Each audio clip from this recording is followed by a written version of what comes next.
Sir एक second, Yuvika कुछ कहोगे आज आंसी आपकी इन्वेस्टिगेशन में शामिल हुई है? Sir, no comments right now. उस पे जो बयान था आपका, उस पे कुछ आज आपको लग रहा है कि रिग्रेट है? Sir, no comments. Big boss 9 की फेमस कंटेस्टेंट और बॉलीवुड एक्ट्रेस युविका चौधरी आज अपने 50 से ज्यादा बाउंसर्स के साए में पुलिस के सामने पेश हुई। दरअसल युविका चौधरी के खिलाफ हरियाणा के हांसी थाने में SC/ST एक्ट में मुकदमा दर्ज है। आपको याद होगा कुछ महीने पहले युविका चौधरी का एक वीडियो वायरल हुआ था। उस वीडियो में उनके पति प्रिंस नरूला भी दिखाई दे रहे थे और युविका चौधरी उसमें एक ऐसे शब्द का इस्तेमाल करती हैं, शब्द का जिस तरीके से इस्तेमाल किया गया था उसी को लेके SC/ST एक्ट में उन पर मुकदमा दर्ज हुआ था। और इसी मुकदमे के सिलसिले में आज युविका चौधरी अपने पति, वकील और इन बाउंसर्स के साथ हांसी पहुंची थी। इसी मामले को लेकर वो हाईकोर्ट गई थी, जहां से ये डायरेक्शन मिली थी कि वो पुलिस तफ्तीश में शामिल हों। पुलिसिया जांच बेशक 3 घंटे से ज्यादा चली हो, लेकिन उनका ख्याल रखा गया। उन्हें बकायदा DSP विनोद शंकर के AC कमरे में बिठाया गया। हालांकि हम इसको बुरा नहीं मानते, क्योंकि वो लंबे वक्त तक पुलिस जांच में शामिल हुई थी, इसलिए ये जरूरी भी था कि वो कुछ खाएं, कुछ पिए। ये पुलिस की कर्तव्य भी है कि उनसे पूछा जाए कि क्या वो गर्म या ठंडा कुछ लेंगी। ऐसा पुलिस ने किया भी, लेकिन पूरे 3 घंटे तक SP कार्यालय के बाहर या तो युविका चौधरी के बाउंसर्स थे या फिर मीडिया कर्मी थे। युविका चौधरी आज अपने पति प्रिंस नरूला और वकील अशोक बिश्नोई के साथ हांसी के DSP विनोद शंकर के पास पहुंची। तफ्तीश करीब 3 घंटे तक चली। युविका से सवाल किए गए। हालांकि ये पहले से तय था, युविका चौधरी आज पुलिस के सामने तफ्तीश में शामिल होंगी, लिहाजा पुलिस भी अपना होमवर्क पहले कर चुकी थी। क्वेश्चनर तैयार किया गया था और युविका से पहला सवाल यही पूछा गया कि मैडम आपका नाम क्या है। युविका ने बताया कि वो युविका चौधरी है और वो मुंबई में रहती है।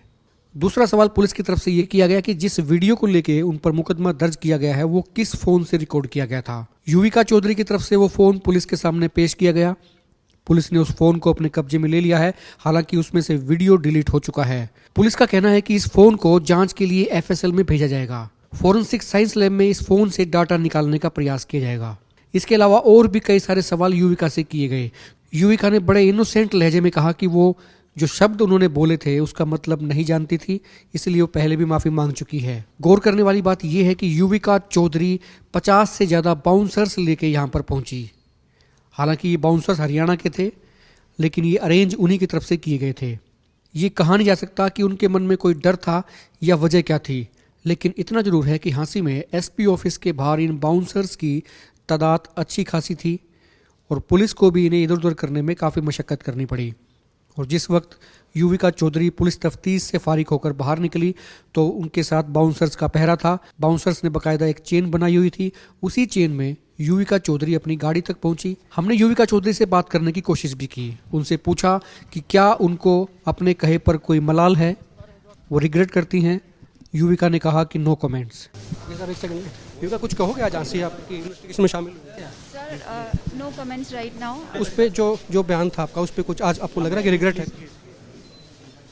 Sir, no comments.